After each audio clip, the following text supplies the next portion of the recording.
Hey, what's up, everyone? I have kind of a new setup here. Oh man, my door is open. Let me get that. Yeah. I guess it's fine. Doesn't matter. What's up? Yeah, I'm still in my pajamas, and I just woke up um, a little bit ago. I woke up and then I kind of went back to sleep, and then got back up again. Um, but yeah, I'm trying to try a different angle on stuff to see how this works. Not that it matters in the long run, because it turns out, um, some of the stuff we might talk about today, I might be moving in a couple months, but I'm still waiting to make that final decision on based on post surgery and all that stuff coming up. So we'll see. But it looks most likely like it's going to happen. So I have a very as if I don't already. I have a very stressful February ahead of me, but now even more so, because I'll probably have to pack up all my belongings and peace out. So out of California. So I figured in this episode we'll just kind of just have like a morning chat, see who shows up. I don't really have anything major I want to talk about. I might talk about a few things that I hope to make videos on, but if I don't, at least we cover it here. They can be Venom related. If you have any questions about anything, we can talk about any subject. But this, like for example, I have a friend named Livio Ramondelli who was nice enough. He contributed to the Soul Star project that I worked on. Has been a friend of mine for years. Anytime I go to a convention, he always remembers me, says hi to me, checks in on me, asks how I'm doing. And he has been drawing Transformer comics since I've known him, and he released his own independent comic book. So I wanted to give that a plug, because the guy's always been just such a genuine, awesome dude to me. I wanted to give him a shout out and give his work a shout out. So if you're out there and you're looking for a cool indie book to check out, The Kill Lock is his comic book. 2 issues are out now, and the premise is pretty cool. It's about 4 robots who all come from different backgrounds. Like, one's like a little kid robot, one's a giant warrior robot, another one is a scientist robot that decided to become like a serial killer type robot, and then there's the 4th one I'm blanking on right now. And all of them decided, they all get charged for the same crime, so they have this thing called a kill lock put on them. And the kill lock is, if one of them dies, they all die. So now they have to like protect each other, and keep each other alive. And of course, they all hate each other, because one's an innocent child, which I'm sure there's going to be more to that revealed soon. Then there's also like the warrior one, who's protective of the little child, and then you have the serial killer one, who they all want to kill, because he's the one who got them in this mess in the first place. But if he dies, then they all die. So it's a really cool concept. Caballero, what's up, man? Yes, it's an interesting concept, definitely. Siike, your builds in MFF need some help. My builds in Marvel Future Fight need some help, specifically your ISO and obelisks. Okay, well, we'll have to touch on that at some point. Lately, I haven't been playing it actually that much. I've just been logging in for the daily rewards, and then randomly like upgrading random characters. Like if I'm like, oh, they're almost to tier 2, so I start putting more effort into them, try to make them tier 2, and I haven't like gone through and customized everybody yet. So that could be part of it as well. Like I know some of my main characters that I use a lot, they definitely need help, but there's some other ones that, like, to give me a slight excuse for the other ones, I haven't really been putting that much time into it. So I maybe log in the morning when I walk my dog, and I put in about 20 minutes of just getting all the daily rewards, and going through all the dimension missions, just to get the coins and stuff, and pretty much that's all I've been doing. So yeah, I need to get back to that and show a little bit more love. Future Fight, my most upgraded character is Spider-Man. Nice. I think mine is I think both Bishop from the X-Men and Agent Venom are my 2 level 70s, but they're not even near tier 3 yet, but they're both level 70s. Those are my 2 main characters. If you only do one thing a day in MF, run your 5 co-ops on auto. Oh, okay. Oh, you can do that on auto? Ah, all right. You know what? I never even knew that. I will look into that. So I can just run my 5 co-op. Because yeah, you get 5 to earn rewards, right? Like every like couple rounds you complete. Okay. Sweet. I will do. I didn't know I could do that. Sweet. Thanks for the info. Eddie's mullet, besides being an awesome Venom fan, has definitely helped me in Marvel Future Fight, and continues to today with this information. So I will, before today's end, I will run the 5 co-ops on auto today, so that I start today. So I'll make sure I do that later. Most of the game you can do on auto. Dimensions are good to do as well. Yeah, dimensions I normally go in because especially they added new characters to that you can buy coins for, or like buy biometrics for, and some of those characters are like, the characters they wanted you to boost up in the beginning, like the Avengers, and I didn't. I skipped over them and I went right to like Agent Venom and stuff. So now it's like, oh good, I can like upgrade my Iron Man and my Captain America, my Thor and stuff. So yeah, and Green Goblin right now, and that's the thing is Green Goblin and Dr. Octopus, I never would have even cared to level them up, but I actually got their alternate skins. So I bought the Ultimate Goblin, which I really love that design of for Green Goblin, the big Hulk version. So I got that costume, and now I'm interested in playing as that character. And then for Dr. Octopus, I got the Superior Spider-Man costume, and now I level him up too. So yeah, that's been fun to do that. And then some random characters that I didn't even realize I was leveling up that I tier 2'd recently was like Eternity, that the lady who looks like outer space. I think that's her name. She's awesome looking. And so sometimes they're just characters that I just think look cool. But I'm trying to get as many tier 2 characters as I can so that I can get through Shadowland. I can get higher in Shadowland. It's kind of what I've been working on sometimes. Well, that's what I was working on like a month ago. After our store manager, didn't continue to work at Lego anymore, or our supervisor didn't continue to work there anymore. It's been tough on the rest of us, and we've had to go through so many things. And there's a lot of things I just don't personally feel like sharing. But we had like upper management, high, ranking people at Lego coming to talk to us and help us transition and in our department transition and stuff. And it's been a lot, man. So my days have been all towards that for the most part, and even days off haven't really been days off lately. Not that I'm stressed about the job. I'm more thinking about surgery and now a potential move coming up. So my mind is already full with that. And then usually the thing that gets me through these tough times is like Venom news, and there just hasn't been that much. So it's been like, oh, so that was like my one anchor. If I had Venom news, I could at least wake up every day and make some videos, and it could kind of make me focus on something, and get my mind off the other things. But without the Venom movie news, it's been like, like that and Morbius are coming so close together now, releasing so close together that it's tough, I think, for Sony to start marketing Venom right now, because they kind of wanted Morbius to have his time in the sun this past week, pun intended, because he's a vampire. But hopefully we'll get some Venom movie news soon. And there's a lot of shows coming up, and movie events and things like that, and panels. There's going to be hopefully things that we'll see in the near future. So without that, Singularity, that's who I'm talking about. Singularity, that's her name. Yeah, she's cool looking. I think I remember seeing her briefly in Jonathan Hickman's Avengers run, but I have no idea who that character is, other than she just looks freaking awesome. So if she came out before Hickman, I don't know. I've never read a book of her before, but I have read the Hickman Avengers run, and I quite liked it. I do not like his X-Men run, but I did like his Avengers run quite a bit. What's rank number 4, Venom and MFF? Yeah, that's right. Eddie Small is rank number 4 with Venom. This dude's hardcore, man. Who do you think would win a physical fight, Venom or Eddie Brock, or Venom Lee Price? Well, Eddie Brock, like 1,000 times Eddie Brock. Even without the costumes, I think Eddie Brock could beat the living crap out of Lee Price. I know Lee Price is like a trained soldier, and all that stuff. But Eddie Brock in the Carnage series was kind of like a soldier, and kind of stepped up his game that way. And then in like things like what was it? The Separation Anxiety, and then what was the other one? Planet of the Symbiotes. He armored up in that one too, and ran around with like bullets and machine guns. So I don't know. I think Eddie could. I don't know if Eddie would play fair, but I think he would win that fight. Black Widows have Venom in them. You could do her movie news. I'm excited for that movie in the sense that I really am a fan of Scarlett Johansson, and I think it's long overdue that we got this Black Widow movie. But I'm not excited enough to do a show around it. Yeah, that's my time's even more limited now, because like I said, work has been getting crazy. But so yesterday I worked open to close. I was there at the store for the whole day.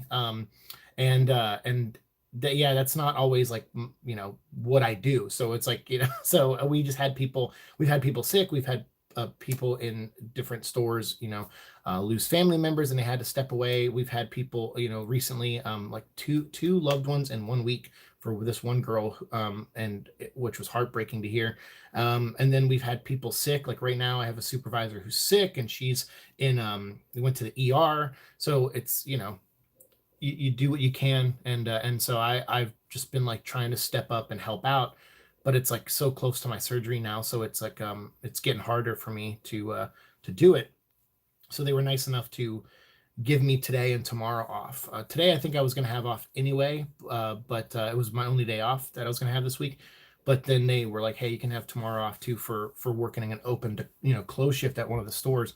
So I'm like, yeah, thank you. I needed that because it has been it's been a lot going on. So with that going on, and then now me trying to plan this move, it's I have even less time. So there's part of me that's glad there's not a lot of Venom news too, because it's not like I have to cram something else in my day. And then I've been doing my Patreon show, the Superman podcast. And since people are paying for that, I'm trying to make sure that happens on a weekly basis, or as close as I can to get to a weekly basis. So because I appreciate the money that's being donated there, and you guys, I appreciate the time that's donated here. So obviously I don't want to neglect this channel either, which is why I'm glad we do live streams now, because at least I can get some content up. The other day I had that I was so tired, and my Superman podcast screwed up editing wise, and I had to re-record a couple things, and I said, you know what, I'm not in the mood right now to deal with the Superman episode again, because I had a lot of problems with the third episode, like editing it and getting it ready, and then the sound. I'm using a mic, like a really high-end mic, and so it's like some I've podcasted before, but this is like me doing it like this was a little new. So it has been a few years, so I was like, I can't really focus. Let's record a Resident Evil. I was watching Resident Evil. I said, you know what? Let's just restart the movie and record a commentary track for it. And that's what I did from like 1 a.m. to like 3 a.m. the other night, just so I could have something to upload on YouTube the next day. So yeah, so I'm trying to keep up the best I can. Cheer you up, Morbius weird trailer is coming. And hi, hey, what's up, Georgie? Oh, good, a Morbius weird trailer. That'll be awesome. For sure. What's up, TF fan page? I just watched your video actually earlier today about COPA and how that's affecting your channel, and kind of what direction you're moving in. And I totally get it, man. Like every time I think about that law, I think of your channel and what you try to provide on there, and what I like, the content you make that I like. And I'm like, man, I hate seeing this affected at all. There's another YouTuber I watch called, I think it's called Special Books for Special Kids, or something like that, or kids with special needs. It's something like that. The main guy, his name is Chris, I think, that runs the show, and he talks to people with different diagnosis. Some people who have like bipolar, some people who are have Harlequin ichthyosis. I think it's like a skin disease where they like their skin doesn't grow properly. But he meets these people, like these kids and people from around the US or wherever he travels to tell their stories. And it's one of my favorite channels, but it's deemed a kids channel.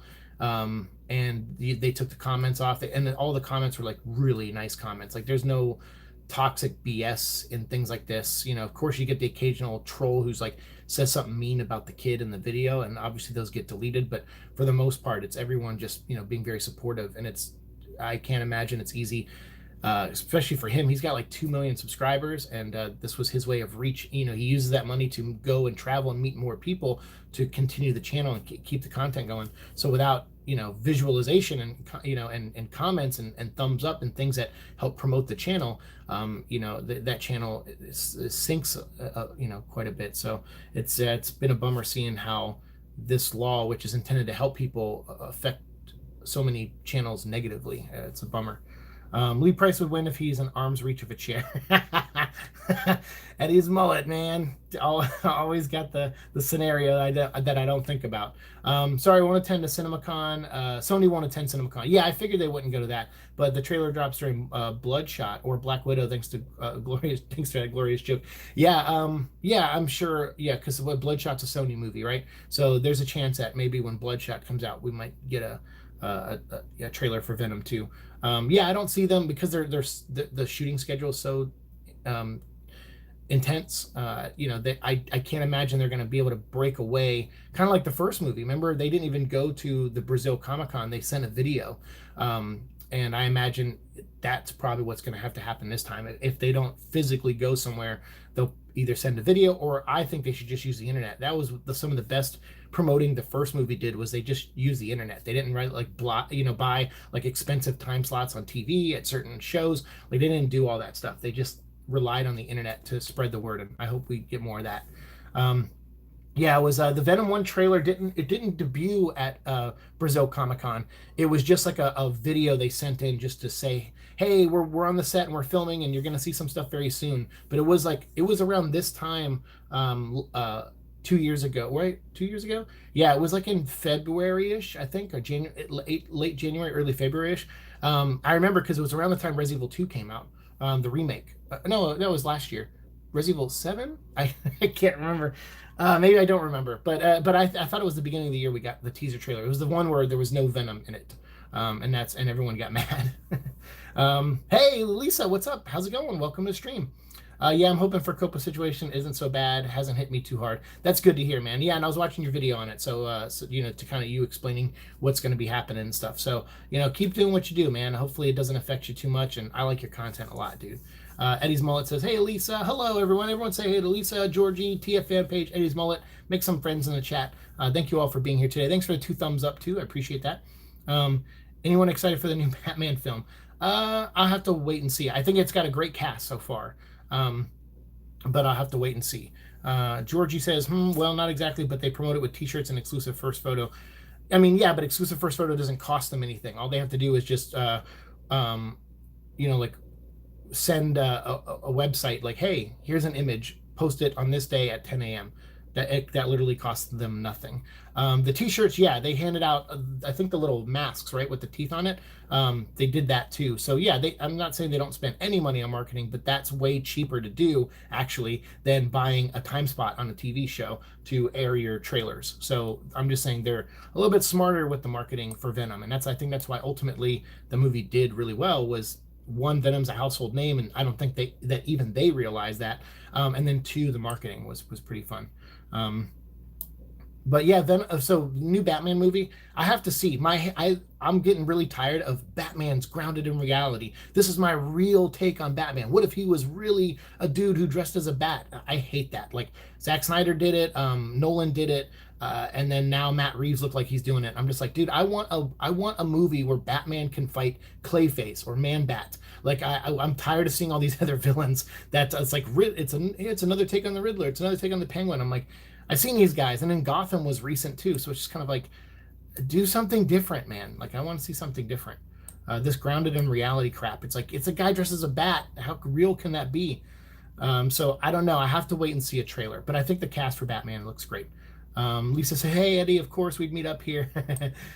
T fan page, I'm more upset with my Patreon. I had to close. That's what I saw on your thing. Yeah, you have to explain that more to me. I have a Patreon now too, and I was thinking about throwing some toy reviews up there. Speaking of Batman, what do we got? And Superman. I bought all these, like, I had like a Target gift card, and then I just had a bunch of extra money on my last check. So I started buying all these DC figures made by Spin Master. And there's like a Flash. I mean, I got so many. You probably saw the pictures on Instagram. I got Black Suit Superman. They're these little 4-inch figures. They're just for kids. They're straight up for kids. So that's why I was like, oh, maybe I can put them on Patreon and do like 2-minute videos and just talk about the characters. Not really talk about the toy too much. Just kind of show the toy off and just describe the background of the characters. But the reason I bought these is because there's like they did monsters. Like they did like I have Nightwing and the human characters, but they have like Man-Bat and King Shark. There's Robin, and they're just cool. So I was thinking about doing something like that, but now that I'm moving soon, I'll probably wait till after the move. Like I don't want to open these now because it'll just make it harder to I'd rather travel with them still in the packages and ship them to myself to where I'm going, to kind of have them in good condition when I arrive to where I'm going. So yeah. Anyway, so I bought a bunch of those, and I was thinking about putting those on Patreon, but if there's issues on Patreon now, then maybe I won't do that. Symbiolic, you're a Symbiolic, nice. But I'm glad I got a bunch of Bionicle sets now. Nice. I work at Lego, so I appreciate that. Bionicle is something we don't really make anymore right now, but I hope we bring it back at some point. That'd be great. Hey everyone, what's up? Yes, thank you. Let me see. Oh yeah, sorry, Lisa. Let me see if that. Oh no, I didn't mean to hide it, Lisa. So okay, her comment didn't show up, but it said she said something like Elizabeth Banks said that Venom's tongue looked like a a male unit part. With at the end of it, she was describing the tongue. Yeah, I saw those comments a while back. I think we talked about them on the video when she commented on that. I was like, wow, what a weird takeaway. So you see the movie, and that's like you walk away going, well, the tongue looked like a D. It's like, it's like, okay. Like to me, when I walked out of that movie, all I could think of was Tom Hardy's commitment to the performance he had. It was chaotic and anxiety driven. Like I felt like anxious whenever he was on screen and he was like twitching out and stuff and eating lobster. But I thought that was much better than just being a boring two-dimensional flat character. I mean, so I walked out of that movie kind of not even thinking so much about that part. I did like the look of Venom in the movie, but I wasn't thinking about what his tongue looked like. Friendship is magic. Yes, it is. Friendship is magic. I got that Venom Good Son variant. Lisa, did you? Oh, hey, what's up, Rohit? How's it going? I know you're asking that to Lisa, but I did not. I'm not buying. You know me. I'm not buying any more of the Donny Cates stuff. I saw that at the comic store the other day. So yeah, the other day I bought Kill Lock. Like I said, if you want to try a new indie book, Livio Ramondelli is crushing it so far. 2 issues. It's really really good. Just out of curiosity, I picked up this Superman book. This is the one after the one I got signed. Issue 18 I got signed by Tyler Hoechlin, who plays Superman on Supergirl, and he's got his own Superman and Lois Lane show coming out. I randomly ran into him and had a Superman comic on me while I was wearing a Superman shirt on the day I announced my Superman podcast. And I was like, you got to be kidding me. Like, that's definitely a sign that I got to do this show now. So just out of curiosity, after I read the last issue, I wanted to see where the story went. So I picked up issue 2. This was probably my favorite purchase this week. Christ on Infinite Earths. It's some deleted scenes from the show, like side stories, like Lex Luthor going around to kill a bunch of different Supermans or Supermen. And this is like those stories. And he gets captured by a council of Luthors. So it's like a bunch of Lex Luthors from around the multiverse that capture him, capture the John Cryer Lex Luthor.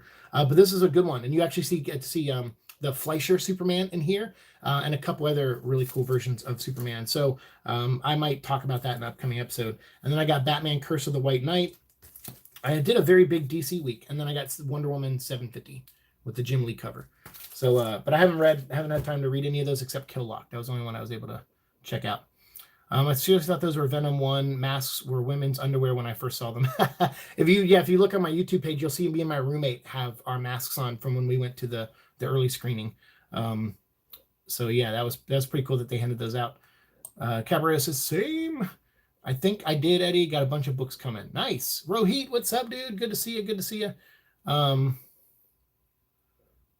Let's see. I felt the same about Spider-Man, and so far not fighting superpowered beings in the MCU other than Thanos. Really, when the Far From Home trailer first came out, I was excited. Cabaret says, yeah, I was excited because I like Mysterio, and again, like I'm like, oh, good. It's that's the one thing about the MCU is you could throw a monster in there and it fits, even though they don't really do that very often.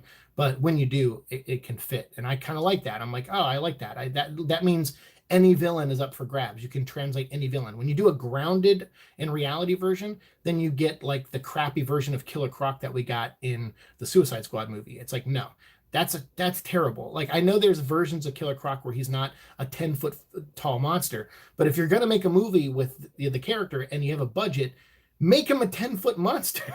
Like, that would be cool to see him, like, because the whole point of that movie was like, we want to make a team that would fight someone as powerful as Superman if they came to invade Earth like Zod did. And it's like, no one on that team looks tough enough to take on Superman or Zod. So at least throw in muscle. You throw in like a giant crocodile, then you could be like, maybe the crocodile has a chance, But yeah, I don't know. They don't do that stuff, and I hate it. I want it to be where the next movie I'm like, ooh, they could do any villain now. It's all right. Superman fought Lex Luthor in this movie, but they set up a world where Parasite could exist or Brainiac could exist, And then even when they did Doomsday, it was like such a bad version of Doomsday. Spider-Man 1994 show restrictions, like not punching stuff or having actual guns, is really dumb, but it's not the only show that had this situation. Yeah, no, there wasn't. If you want that kind of stuff, though, you should watch Gargoyles.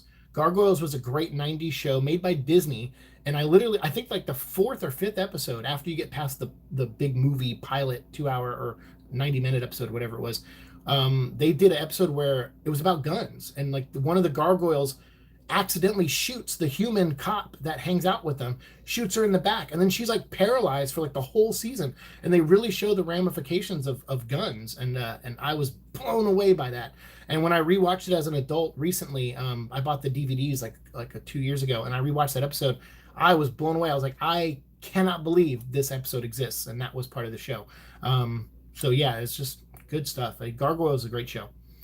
Because I thought he'd be fighting superpower beings like Hydra Man, Molten Man. Yeah, that's all cool stuff. And then they were like, all right, they're holograms. They're not real, Hydra Mans and Molten Mans. But still, I was like, all right, that's fine. As long as I get to see them in the movie, that's cool. If you want to put Man Bat in a movie and make him like a nightmare sequence, as long as I see Man Bat, then I'm like, hey, cool. There's a monster in this.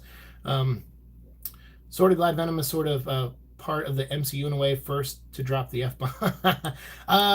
Yeah, I mean, I don't see me originally. I didn't want him to be part of the Spider-Man world or anything like that, but I figured it was probably inevitable, and I knew Sony was doing everything they could to steer that ship. Once Venom was a hit, I kind of felt it. I was like, you know what?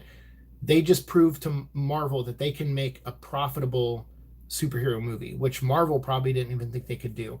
And Disney and Marvel were probably just like, you know what, let them make Venom. It's going to flop, and then we'll just, we'll buy the rights back at some point, to bail them out. And hey, super chat. Whoa, what? From Lisa. Thank you so much. Lisa says, a great channel and chat. Thank you. Hey, no problem. Thanks for being here. And thanks for the $5, man. That is awesome. Thank you, Lisa. You're my second super chat I've ever got on this channel, and that means a lot. Thank you. Well, everybody, send Lisa a thank you for that. That's really awesome. Thank you, Lisa. Yeah, so anyway, but I didn't really care for him to be in the universe. But now that he is, it's like, that's fine. I mean, I wouldn't mind seeing the actors, Tom Holland and Tom Hardy, on screen together. So for that reason, I'm down. Connecting it to the MCU, though, I was not something I was fully expecting. When I saw Vulture, if you saw my trailer reaction to Morbius, I was like trying to talk about something else, and then I just go like, oh, wait, whoa, like, wait, back up.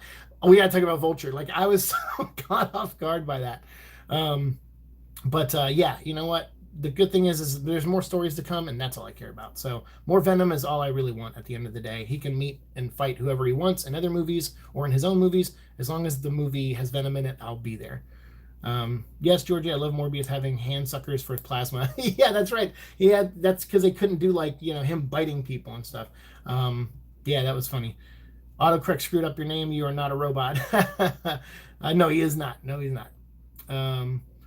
Miss Banks should see She-Venom again. Oh yeah, She-Venom. Yeah, that was cool. I'm glad they put that cameo in there. And now I'm hoping they do something like that in the next movie where She-Venom gets to fight Shriek, because I heard rumors that Shriek might be in the movie, and that would be awesome to see the two of them fight. Where it's like, oh, Carnage has a sidekick in a way, or he has I wouldn't call Shriek a sidekick, but he has a partner who's Bonnie and Clyding it with them, and that'd be cool if Eddie's like, all right, Anne, let's see what She-Venom can do, and the two of them fight the other two. That could be pretty cool, actually. I hope they do that. Yeah, I thought it was more disturbing than a typical. Yeah, having suckers on your hand, because that's like Vampire Hunter D had like a little mouth on his hand, but having those suckers on his hand did make it weirder and more creepier than just regular teeth biting. So yeah, the show was like, oh, we got to do this for to not cross any lines with ratings boards. But then they ended up making something like 10 times more horrifying, I felt. So yeah, awesome collection. Oh, thank you, man. Christ on Emperor is my all-time favorite DC comics. It's a good one. We're going to talk about it on my Superman podcast coming up, for sure. Frank Thierry wrote The Good Son, Siike. He's a very good writer, dark writer that did. I know Frank wrote the book, and I love Frank. And actually, Frank follows me on Twitter. I think because of some of my reviews. I don't know, but he just started following me on Twitter a couple months ago when we were talking about some of his stuff that he was writing, like the one shots and stuff for Absolute Carnage and his miniseries. So Frank's an awesome dude, and I do like to support the guy, but it's all part of this big thing that they're doing with Null and all that stuff, and it just, that stuff bores me. I can't. I try to be nice and critique in a constructive way, but I'm slowly losing that. Like after Absolute Carnage, I was like, I can't even really be nice anymore, and so for that reason is why I don't really want to cover any of this stuff.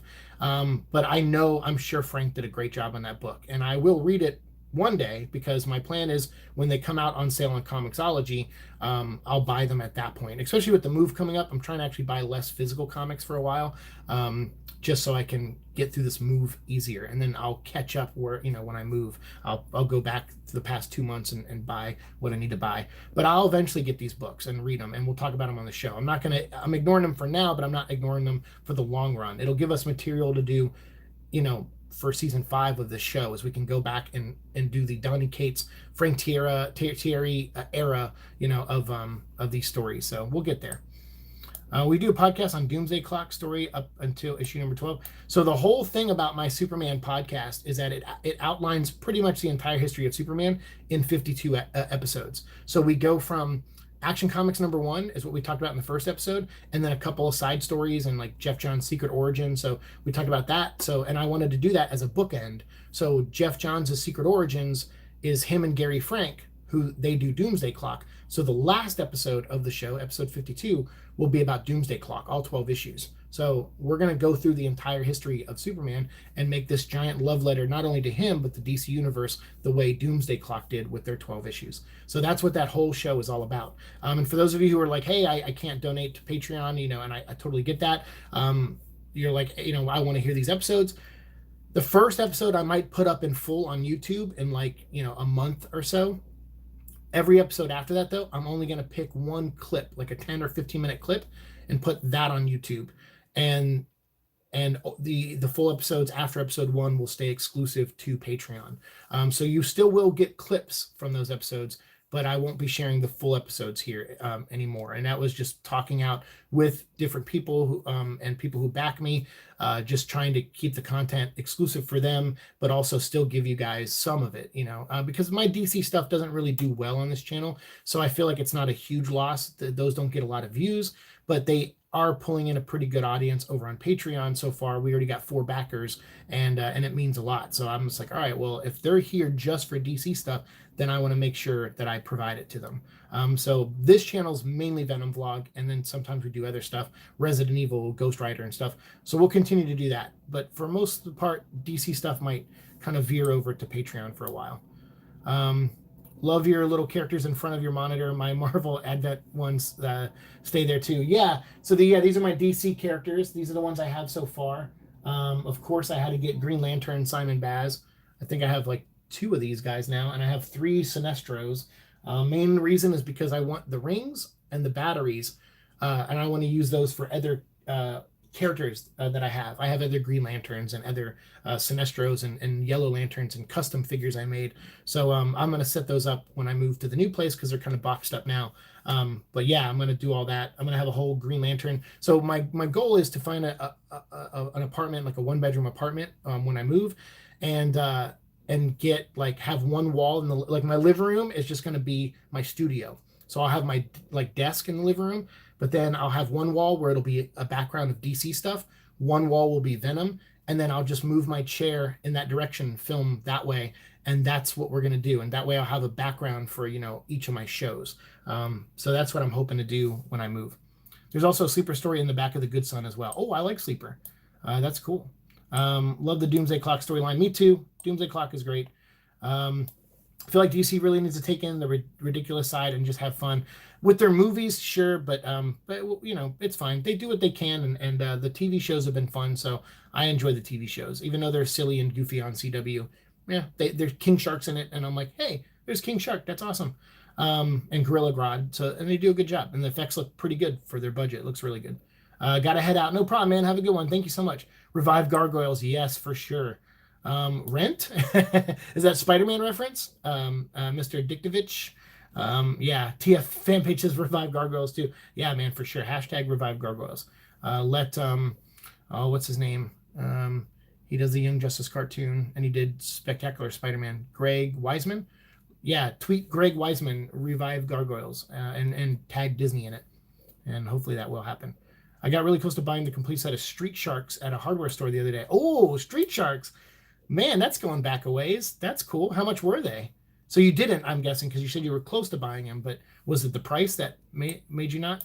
And yeah, thank you, Lisa. TF fan page says, awesome, Lisa. Thank you. And she's blushing. Hey, no, thank you. That means a lot. $5 to me that's a lot of money to me, actually. Especially there's certain weeks where I'm like, $5. I'm like, I need water. So no, that means a lot though. And I will, what I'll try to do, because I think I have to cross a certain threshold to receive that money through YouTube and stuff. So when I cross that threshold, like we will put that money into some type of equipment to make the show better. That's my goal, is like that first check I get from YouTube. That's what I want to do with it. I'll talk to you guys about it. What kind of equipment do you think I need? And we'll go from there and see where we can put that money. Venom can fight a Teletubby and I'd pay for it. Yeah, for sure. Yeah, no, of course he can. He could fight anyone. He could fight and kill me, and I'd ingest that for free, or pay $1 million for it. That'd be great too if I had $1 million. Venom 3 villain confirmed. yeah, Teletubby. Anything with suckers is freaky. Yeah, for sure. Tinky Winky and Poe or Poe. Don't stand a chance against Venom. Sign me up. Nice, nice. Tinky Winky, is that a name of a Teletubby? That's amazing. But that Sun Baby though, that's the real threat. Oh yeah, that's Sun Baby. Sun Baby. I'm trying to catch up on chat here. I got so much here. I don't know if you heard it yet or not, Siike, but Null is coming. So I read that somewhere. I don't know where, but I heard about it, and I don't care. I hope I'm looking for the day where it says Null is gone, and then I'll be like, oh, good. I can maybe I can start reading again. I know I'm just being a hater. Okay, sir. Rohit says, you don't have to call me sir, but I appreciate it. The Amazing Spider-Man 3 villain should be Fruitcake Man. No, it should be Big Wheel. And Big Wheel. I want to see Big Wheel on screen so bad. I love that character. Maybe Jackal. I always wanted to see a clone Spider-Man like movie. Not really like the Clone Saga, but the original Clone Saga, where it was just two, where it was like the Jackal kidnapped Gwen, and then he made a clone of Spider-Man, and they wake up in that stadium and they have to fight each other. Yeah, I don't know. I thought that would have been cool. Hi, Tim Pool. Tim Pool. I don't think I'm Tim Pool. Is Tim Pool that guy who talks politics? Yeah, I'm like the opposite of him. I'm just like a nerd who talks comic books. Shark hated Twilight, Morbius origin story. Stark hated Twilight. That's the Morbius. Gotcha. What I like about Morbius and what I hope the movie does is that I hope it's about a guy who maybe exists in a world of vampires, but people don't know that vampires are out there and exist. Kind of like in Blade 1, like they didn't really know they existed. And then maybe it's this guy who does an experiment on himself, and he's a science-based vampire now, and that attracts the attention of the real vampires because maybe some of them are starting to die out. Maybe they're starting to actually age and die out or something like that. They're not immortal anymore. They still have these crazy weaknesses, and maybe they see Morbius as a way to, kind of like how they saw Blade in the first Blade movie. They're like, you're the key to us becoming like daywalkers. Maybe there's something like that with Morbius. That would be cool. Then that way you could have like a science-based vampire fight, like an ancient vampire in the movie. Could be kind of cool, because I know normally that's all Marvel movies and comic movies are like, here's Venom versus evil Venom, or Riot in the first movie, and now it's Venom versus Carnage in the next movie. It's Iron Man versus Ironmonger, and Iron Man versus Whiplash, who's a guy who just recreated Tony Stark's weaponry and stuff. So that seems to be the formula every time. So if they're going to do vampire versus vampire, I hope they at least do vampire versus science vampire versus ancient vampire. Would be kind of cool.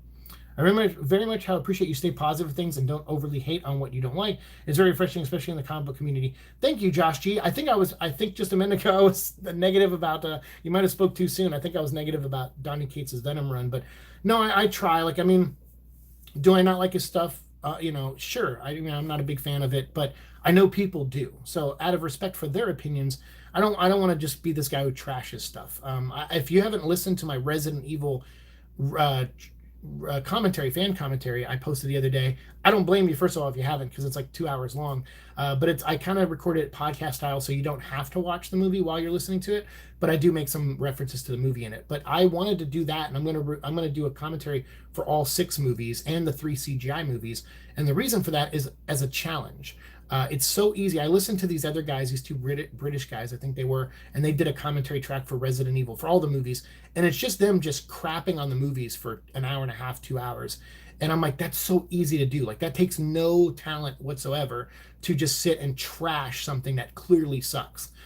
So why don't you try to be constructive, or why don't you tell stories you've heard about the movie, the making of the movie, do a little bit of research. And so that's what I did. I mean, Resident Evil 1, the movie, I researched that to high hell. I know almost everything about that movie on some level, and not everything, but just I know a lot about that movie. So I didn't have to research that for that video. But for the next ones, I will, because I don't know that much about the other movies, because as they got worse, I lost interest. But that first movie, man, I was on the internet every day before the internet was what it is now, looking for information and news about Resident Evil. And because I've had that experience doing that is why I ended up doing it for Venom, because I was like, oh, I know how to find information. And I knew how to do it back in the day, when, like 20 years ago, when it was harder to do. And now I can try to apply that to today and hopefully get more stuff. So yeah, definitely. Lisa says, Tia fan, oh my god, that's hilarious. Yeah, Tia fan's awesome. If you haven't subscribed to his channel too, please do. If you like Transformer stuff, he's a super awesome guy. And if you guys all have channels, subscribe to each other, because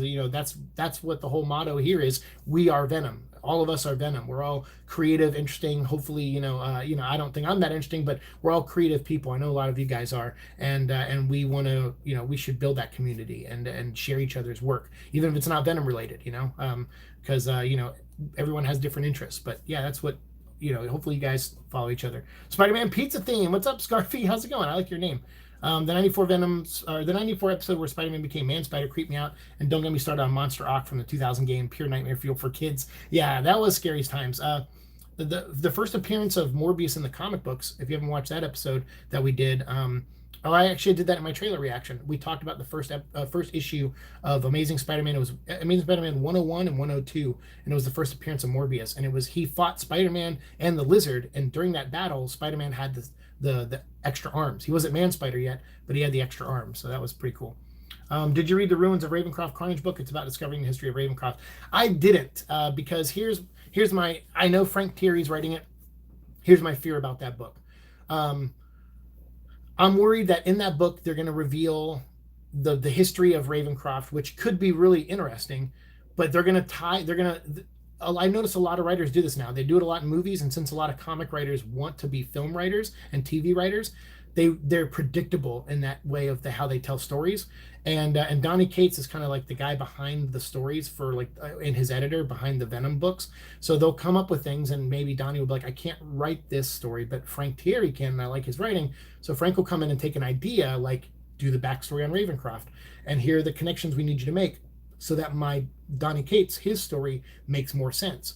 And so I just fear that I'm going to read that and see that, oh, here's the history of Ravencroft, and oh, look, the guy who created Ravencroft is like an ancient ancestor of Cletus Cassidy, or something like that, or they're somehow tied to Null, like something in Ravencroft is tied to Null, and that's why it was chosen as and I just feel like it's going to be one of those scenes, like Red Letter Media talks about it all the time, where it's like, oh, let's make a Han Solo movie and explain, let's show the Kessel Run, and let's explain how the Falcon looks all beat up and dirty. Let's explain all these things that it's like, and they connect these dots that just make it predictable and boring. And so that's what I'm afraid of for Ravencroft. So I haven't read it, and I'm not looking forward to reading it, even though I like Frank a lot, because I'm worried that that's what they're going to do with it, that they're going to just be like, they're going to use it as a way of like, we can go back and show the history of this place and tie it to things in the Marvel Universe in a very blunt and direct and obvious way, and not in a very creative way.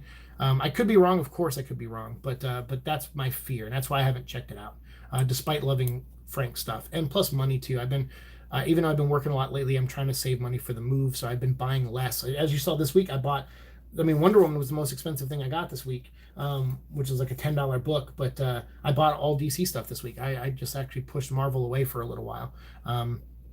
So it's fine to hate on the new Venom. The No Run has done so much retconning. Yeah, I can't really get into that. I'm not a big fan of multiple retcons. If you come in like Jeff Johns, like, hey, I got to retcon like these 3 things, and then my story kind of makes more sense.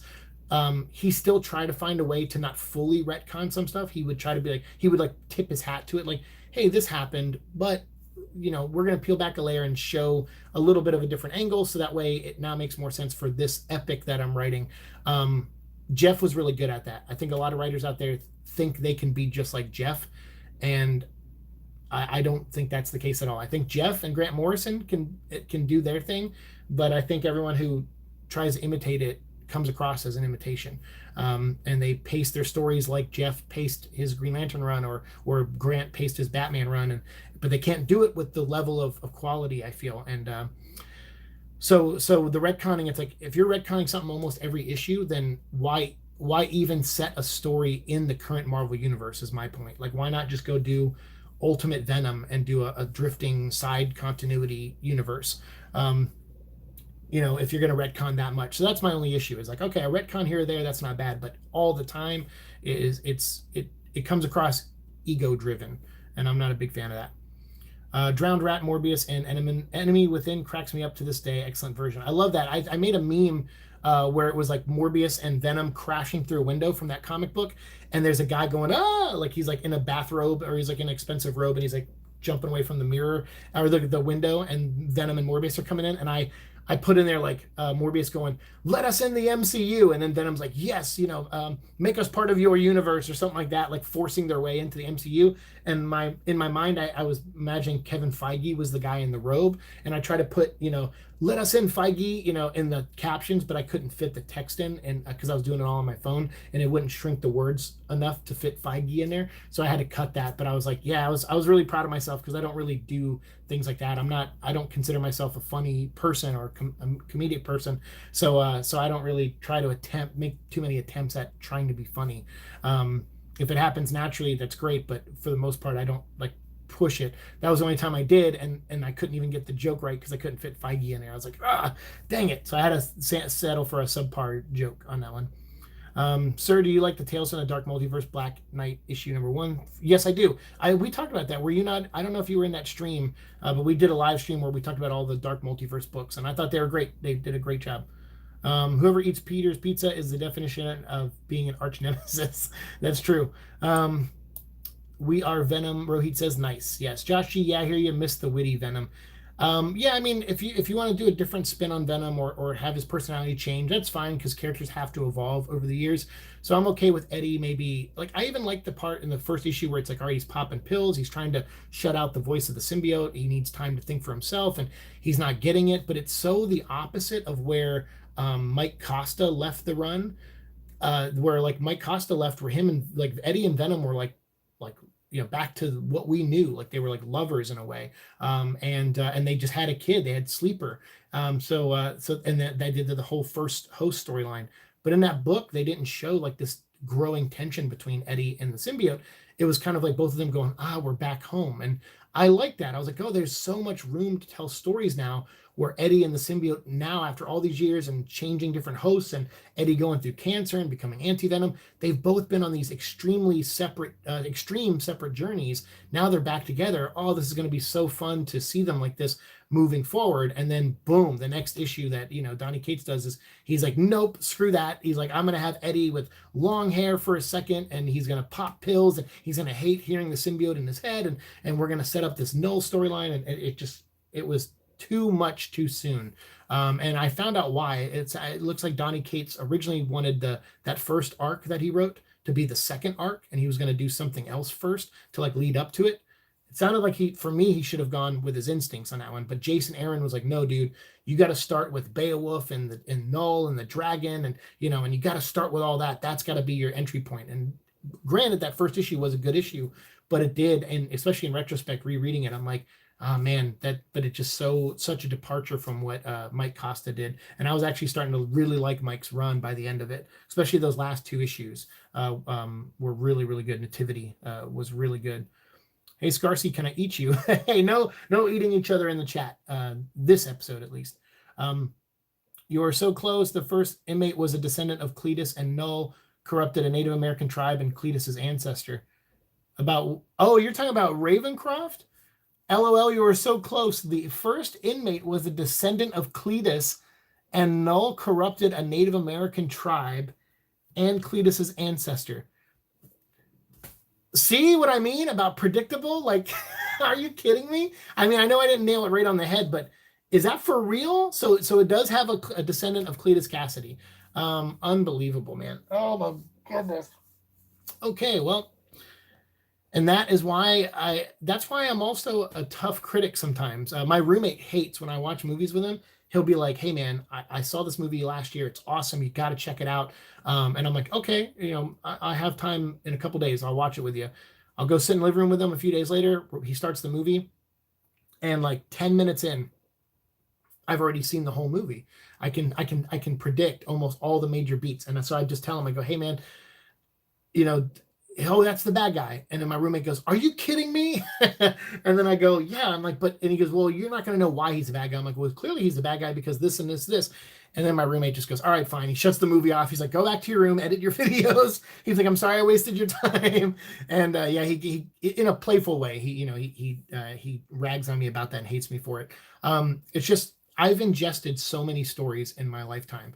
And although I don't have memories of my personal life, I can remember most material I've ingested. I worked at Blockbuster Video, and we had probably maybe like 10,000 movies in our store, and I easily watched, or maybe not that many, maybe 5,000 movies in our store, because we had a big store. And I've watched probably about, if not half, close. Like I would say, and I'm not exaggerating, I worked there for about 4 or 5 years, and I've seen most movies in that store.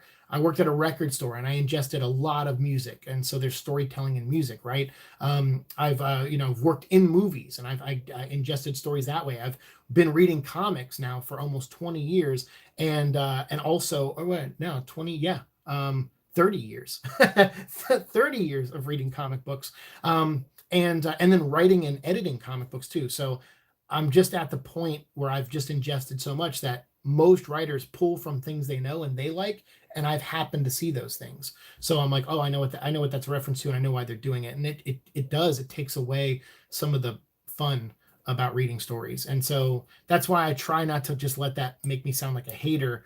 And I'm definitely not trying to sound like a know-it-all either, but it's just, that's where I come from, that mindset when I review things. And that's why I'm a tough critic sometimes.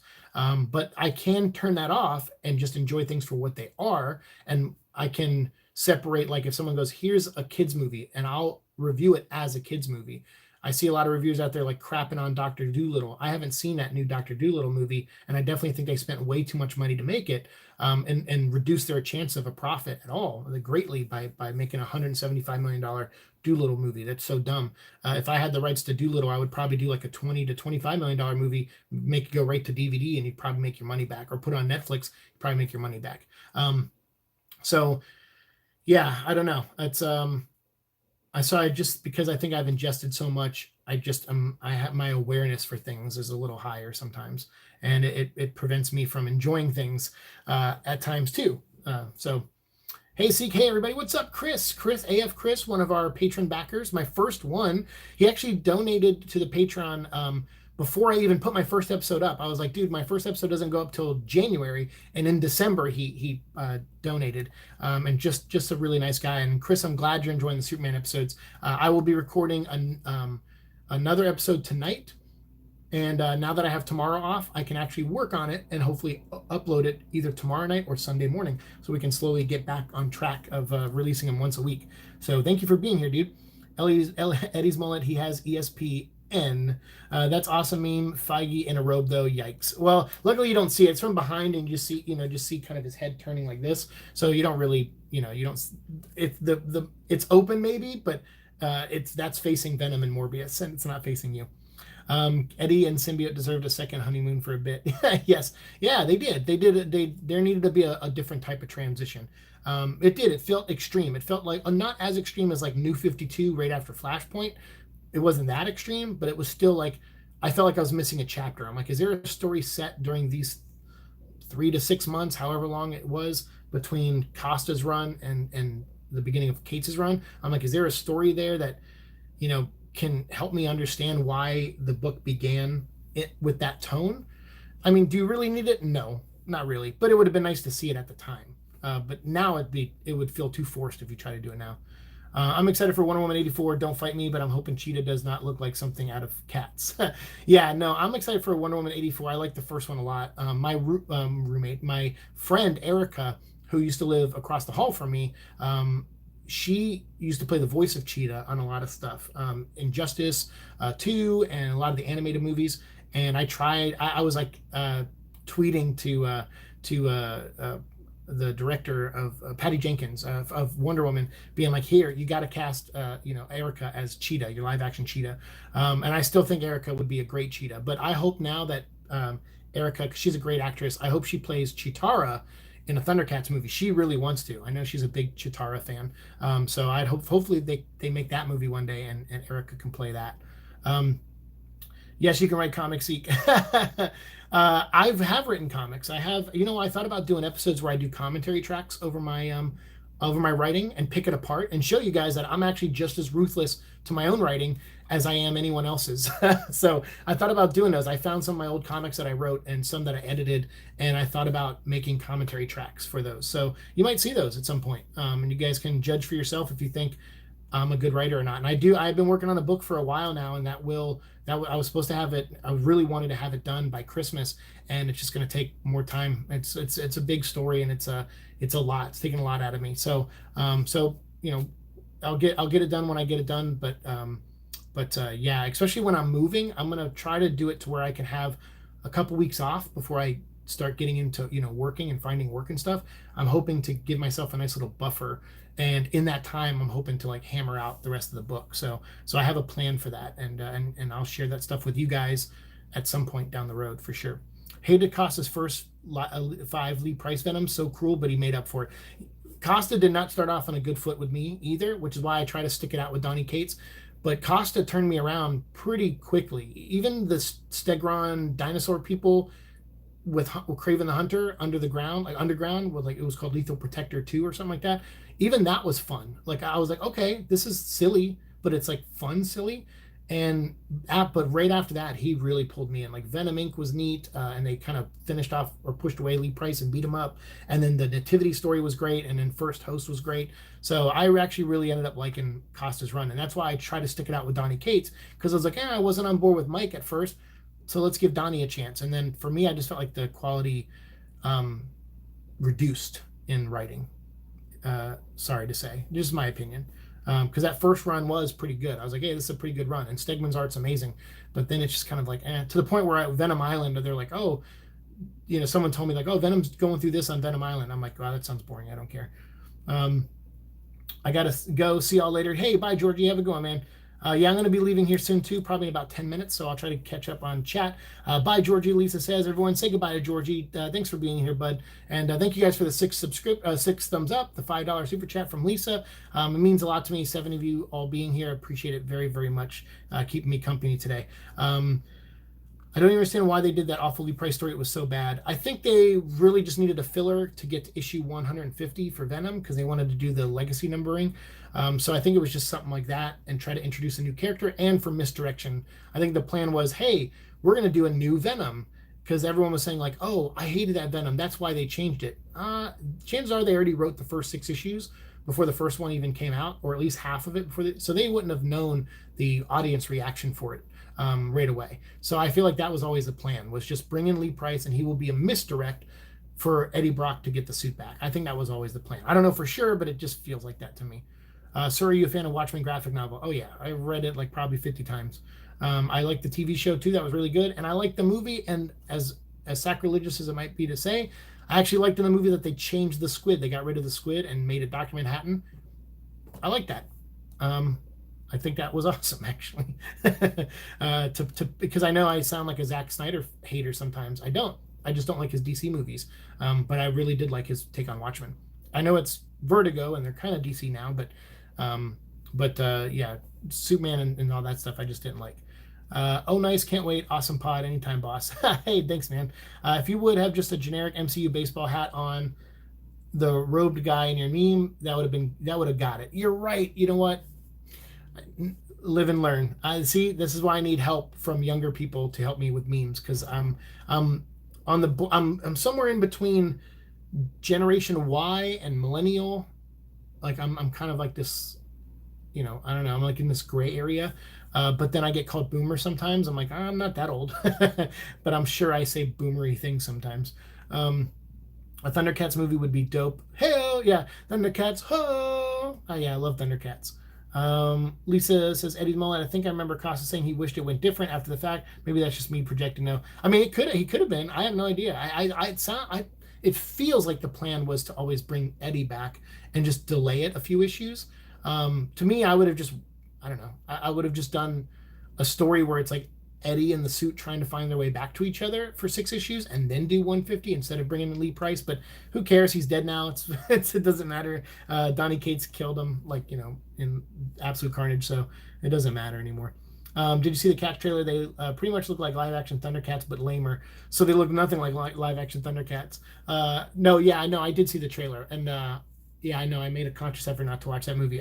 So for those who don't know, I have a musical background. Actually, I was in choir for 4 years. I've taken dance classes before when I was younger, but I also played sports too. So and I obviously read comic books. So yeah, I appreciate a good musical. Actually, one of my favorites, as weird as it sounds, because I'm not a religious person at all, I love Jesus Christ Superstar, the movie version of it. I've seen it live too, but I really like the movie version, and I love the guy who plays Judas. He's my favorite character in the movie, and I like his perspective on Judas and Jesus' relationship. So, and it might be it actually might be a foundation for a book. I've been working on a book about Judas Iscariot for probably 4 years now, just like taking notes and filling in things. But I haven't started writing it yet. I'm trying to finish the book I'm working on now, but that may be my next book. And some people are like, really? Like, you're not a religious guy. You're going to write a book on Judas? And I'm like, yeah, I'm really intrigued by a certain perception of that character, of that human being, that I'd like to tackle in a book at some point. So it's kind of, but it's a lot of research for someone like Judas. So yeah, I'm working on it. Venom First Host 5 was probably my favorite Venom book. That's a good issue, man. That run was fun. Like that first host thing was really cool. I dug it a lot. Yes, sir. And I love bringing Liz Allen in as a side character. Like, that's what I really liked about what they did. Like, Donny Cates is struggling with that. He brought in Dylan, and now Dylan has Goblin Jr. or whatever as his friend, Normie.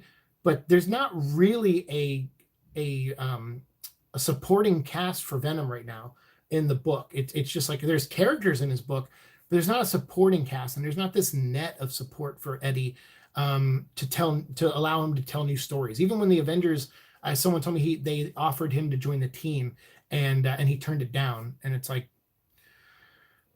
even that's not really like the type of support I'm talking about. Like Liz Allen and that scientist guy, Dr. Steve, was it? And then working on with anti-Venom stuff at Alchemex, which ties into Spider-Man 2099. That made Eddie feel more connected to the Marvel Universe than anything Donny Cates has done so far, in my opinion.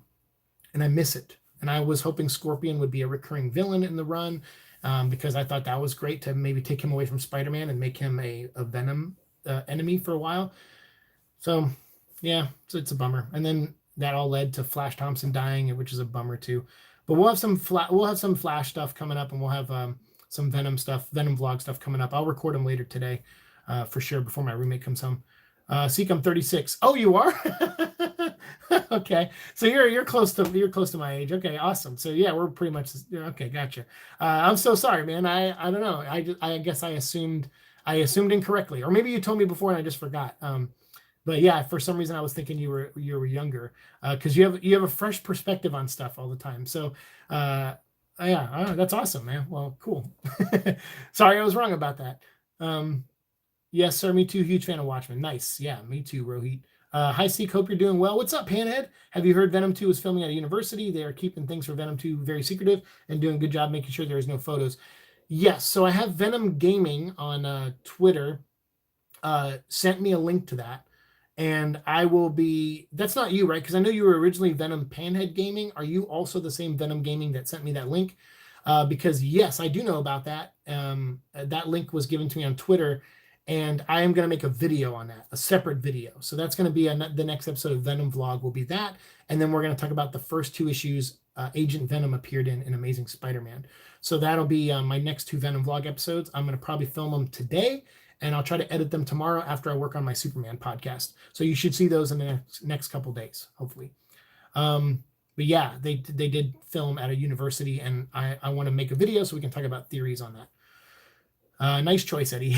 Yeah, nice choice. So Green Lantern Backstar issue number 3 will release on January 19th. I think so. I think that's the plan, because season 2 starts like in March or February or April. I can't remember. Yeah, Black Stars may be a little behind, but I'm looking forward to reading that. It's been a good run too. Jesus Christ Superstar is awesome. The movie, PBS, and NBC versions. Yep. Judas book, intriguing. Hope you do it. Oh, I will do it. I'll make the Judas book. I just got to finish the Peter Pan book I'm working on first. But I will most likely make the Judas book. I don't know what kind of book it'll be yet. I haven't figured out a format for it. If it's going to be a novel, if it's going to be like a diary, if it's going to be like a modern version of a retelling of it, or if it's going to be like try to be as historically accurate as possible. Like, I'm still figuring it out. So bring back Jenna the Junkie. Yeah, that's what I'm saying. Like, there's so many. So that was the thing about the 90s. We remember he was friends with the homeless people, and then Anne would pop up from now and then. You know, like he had a supporting cast. I feel like right now he has characters, but outside of Dylan, he doesn't have a supporting cast. I feel, and that's a bummer. Eddie deserves more. He deserves better. But, you know, a lot of writers come in and they have these sadistic mindsets when they talk about writing. And I've heard it, not just Donny Cates, but I've heard other people say it too, where they go, oh, it's my job to punish the character and put them through the worst because I love them. And it's like, damn, man, that's so weird. Like, I feel bad for any person in your personal life, because if you're like that to fictional characters, God only knows how you treat real people. So I'm just like, yeah, I don't like that mentality. If I like a character, sure, they have to have struggles and obstacles. You know, you don't want them to be like they get everything and everything to desire or anything like that, unless you make that part of the story, like Superman for the man who has everything. He gets everything he desires, but he has to get rid of it at a cost. So if you want to make that the story, you can do that. But so I'm not saying I would write characters and it's all flowers and rainbows for Eddie Brock. No, you got to challenge him. But I feel like the challenges he gets now aren't like I don't know, they're some of the outside of Dylan, they're mostly superficial challenges that don't really matter to the character. But Dylan is a neat concept because it's like forcing Eddie to be responsible in a father figure way is really cool, and it helps evolve the character. So I like that. I like the Dylan thing overall. I don't like that he's a scapegoat. He's the answer to every problem that Venom's going to run into from now on. And it's like, oh, in this issue, he's he can see Null and he can sense Null and he can evaporate a symbiote. And then someone told me, oh, but now he's keeping a sliver of the symbiote and Null is programming him to like try to use it to possess people or something. And I'm like, God, that sounds so boring. It just sounds so boring. Not sure is the same Venom Gaming. Okay, so not your Panhead, you're not saying. Okay, gotcha. But yeah, there's a Venom Gaming person on Twitter who sent me the link, so we'll talk about it in the video coming up. Imagine getting a Venom-based video game. I'm down for if Spider-Man PS4 2 has a mode where you can play as Venom, like hopefully by the end of the story, because I know it's like Norman or Harry Osborn. Hopefully by the end of the story, Eddie's in the game too, and maybe the suit can go to Eddie by the end. And then they come up with like a DLC mode where you can run around and play missions as Eddie, as Venom. That would be awesome. So I don't even need a full Venom game. If you just make Venom like a DLC to the next Spider-Man game where you can run around as Eddie Brock and do missions, I'll do it. And just randomly take down crimes. I'll do it. I'll do it for hours and we'll live stream it and it'll be a blast. Jenna and John Bernthal, Punisher team up. Oh, there you go. I also spoke to Atlanta Filming and he said the reason for no Venom set photos is that he has very little value because Venom is CG and isn't worth the risk to take photos. Yeah, I don't know if I believe that is the reason. I know the reason why they're not filming outside in London is because London looks like London and it doesn't look like San Francisco at all. We talked about that in the previous episode. So the reason there's not a lot of set photos is because there's not a lot of exterior shooting going on in London right now, except for when they went out in the woods to do Ravencroft and stuff like that.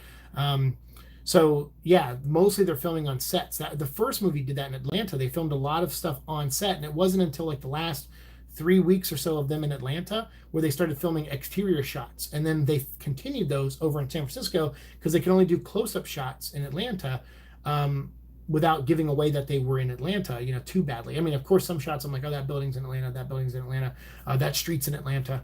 But then for the big action scenes, like the motorcycle stunt scene, they did all that in San Francisco. They had to because it had to look like San Francisco. So I think that's more the main reason, like the them not leaking Venom. Same, you could say the same thing for Morbius or Chris Evans when he shows up and he's not in his Captain America suit.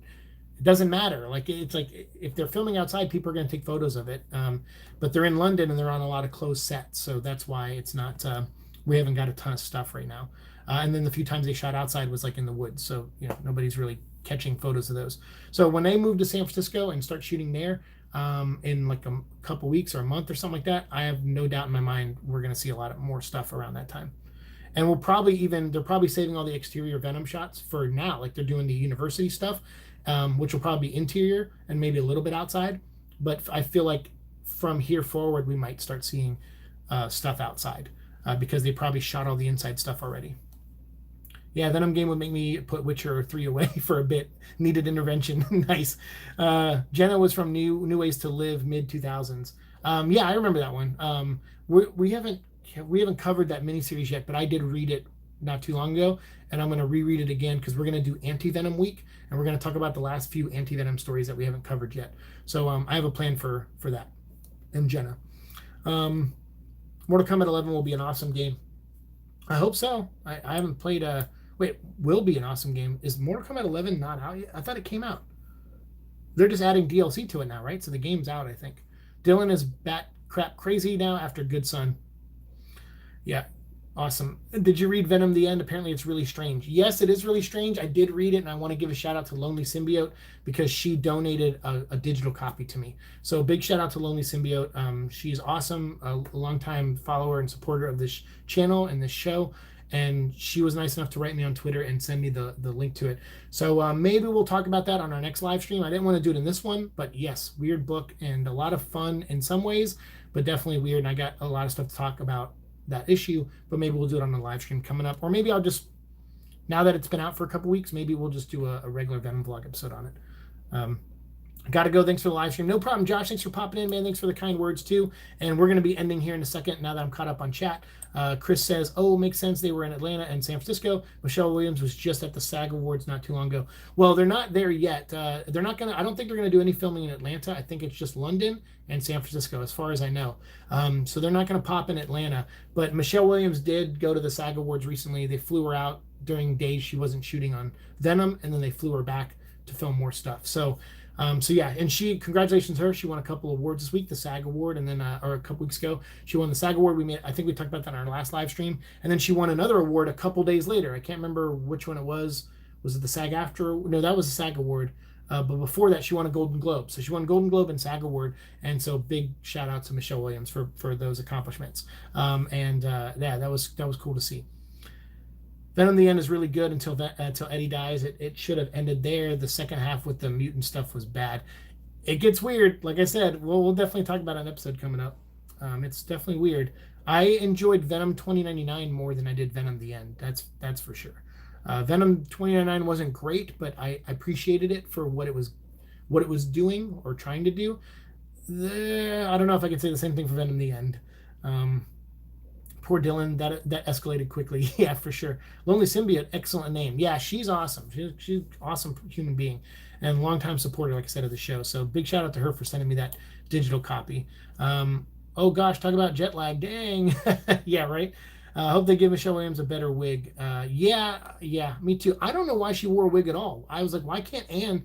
Because she has like this short blonde hair, like she's just cute. She's a cute girl. Like I'm like, it's so weird to me that they gave her that horrible wig. I would have just let her have short hair. Who gives a crap? Like, but I think that kind of goes to the aesthetic the movie was trying to do, is trying to capture this like late 90s, early 2000s comic book movie vibe in a way, and not take itself uber seriously and kind of be out there and weird and fun. But Eddie looked very contemporary. So he didn't have like a mullet or anything. So I don't know why Anne had to look the way she did either. I mean, Michelle Williams always looks gorgeous, but I'm just like, just have her keep her regular hair. Who cares? Is SAG Award called a saggy? I don't know. Maybe that's a good name for it. If it's not, Venom comics are really awesome. Rohit says, yeah. I mean, I always like Venom stuff. I mean, the new stuff isn't for me, but if it has Venom's name on it, I'll at least give it a chance. That's for sure. I'm really enjoying the Agent Venom stuff that I've been reading to get ready for this season.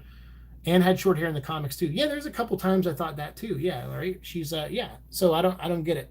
I don't get why they didn't just go with that. Hey man, I love the channel content. Can I get a shout out? Nick Gers, what's up? Oh, you got me. You got me. You got me, Nick. Oh, you. That is a awesome troll. Oh my god, dude. Oh, I put a little pause in there, thank goodness, but not enough. You full on got me, dude. You full on got me. Oh god, you got me, dude. Well done. Wow, what a way to end the stream. That's awesome. Well, you know what? I really needed that laugh.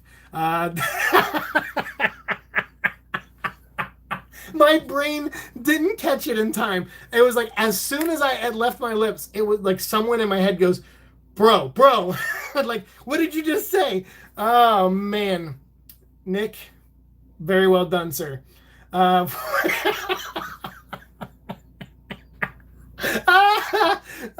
man, oh dude, you owned me, dude. You got me so good with that. Holy crap, you got me so good. Oh, thank you. Hey, no more shout outs for Nick. Oh, dude. Oh, that's amazing. Oh, I needed that so badly, dude. I'm so glad you came in. I don't care because I mean, like people know I'm not. I don't say I'm not like that. And but it's funny to be got, dude, for sure. I can definitely have a good sense of humor about that. Man, do I appreciate it. Thank you for ending the stream on a laugh. Because for those who don't know, like I said this earlier, like I have a surgery coming up and I had to get my helmet, which I had a couple of choices to pick from, and I didn't really like some of the choices. So I asked if I could find my own helmet, and they're like, as long as it fits like these kind of regulations.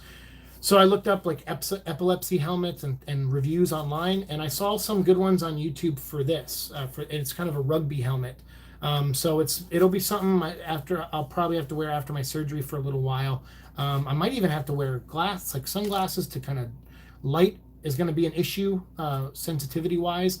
So yeah, I mean, with all the stuff I got going on, all the work and everything I've had to do, and it's good to laugh, man. So Nick, thank you for popping in here and getting me. I mean, you have no idea how genuinely good it feels to laugh. I was following this Twitter thread last night called it was like people who almost, no, it wasn't not people who almost died, but people who got wrecked, or I can't remember. It was something like that. You've probably seen me retweet it on Twitter, where it's like a little kid and he has floaties on his arm and he's trying to eat a banana, but he's a little kid, so he can't like reach his mouth with the banana, and he's like breaking the banana apart and he's like trying to drop it in his mouth, and it's so funny. And I found this channel and I was laughing and it hurt, like almost not like Joker laughing hurt, but like I realized how long it's been since I've bellowed out a good laugh, and it genuinely hurt, and I was tearing up going through this Twitter feed and watching all these little clips of funny things happening to people, and it made me realize, wow, I haven't really laughed in a while, like really genuinely laughed in a while. So having that, I mean, dude, I know you came in here to wreck me and make fun of me probably, but man, did that feel good to laugh like that. Like I really did. So thank you. Honestly, thank you for ending my stream on a very positive note and getting me to laugh that hard. It really did mean a lot, dude. Eddie, what do you love Ronald McDonald look? You don't love the Ronald McDonald look? It literally looks like the copy and paste the hair from the comics. Yeah, the Carnage's wig, you mean? Yeah, for sure. But thank you guys, Lisa, Eddie, Nick, Rohit, Caballero, everyone who popped in here, Lonely Symbiote, wherever you are, for sending me the link. Thank you, Chris. Thank you guys for being here today. And Panhead, everybody, Venom Gaming for the link to the University Venom filming. We'll talk about that in a video coming up. So everyone else, though, thank you for being here. Thanks for the 10 likes. Thanks for the $5 donation, Lisa. It means a lot. It was great to hang out with you guys today. I'm so glad I was able to do this. I'm glad work has given me this time to rest and relax. But really, I will get to that. I will rest and relax today and tomorrow, but only after I connect with you guys and do this. And thankfully, it led to a really great conversation today, and you guys got to see me genuinely laugh, which is something I don't normally do a ton of. So thank you for that, Nick, and everyone else. And thanks for the 11 likes. I appreciate that. So you guys all have a good day. I'm going to head out now, but I will be live streaming a video game here soon, probably either on my Twitch channel or my other YouTube channel. I still haven't figured out which one yet, but maybe YouTube. I don't know. We'll see. So keep an eye out on both those channels. In like the next 30 minutes, I'm going to hang out with my friend Alex, and we're going to just be talking while we play video games together. Oh, dang, Caballero, $5 for the laugh, man. Thank you. I'm off surgery too. Take care. Hey, good luck with your surgery. I know I'm not the only one here who goes through stuff. So anyone else out there going through something right now, whether you're here live in the chat or if you're watching later on, or, you have a friend who's going through stuff, wish them well for me. I'm wishing you well too, if you're going through it. I know life, we always say it. My favorite line in the Venom movie was when Eddie looks at the lady, Mrs. Chen, and she says, "Life hurts, Eddie. It just does." That's one of my favorite lines, and it so encapsulates Eddie Brock, and a lot of people who gravitate to this show. Life does hurt us a lot, but we together get through it, right? Because we are Venom. So it means a lot, and the $5 means a lot too. So thank you, Caballero. Thank you for everyone else. Thank you for being here, and I will see you all in the future. Peace.